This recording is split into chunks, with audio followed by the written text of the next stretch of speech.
Petinggi PBNU Saifullah Yusuf atau Gus Ipul menuding langkah politik yang diambil elit PKB pada pemilu kali ini salah jalan.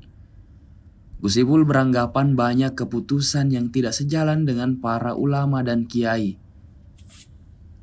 Memang Partai Kebangkitan Bangsa atau PKB kerap dikenal sebagai partainya warga NU. Anggapan ini tidak terlepas dari sejarah berdirinya PKB yang tidak bisa dipisahkan dari warga NU. Kali ini PKB ikut berkompetisi pada Pilpres mendatang. Tak tanggung-tanggung Caimin maju sebagai cawapres mendampingi Anies Baswedan dari Nasdem. Namun perolehan suara PKB jauh dari yang diperkirakan banyak orang yang beranggapan PKB adalah partai NU.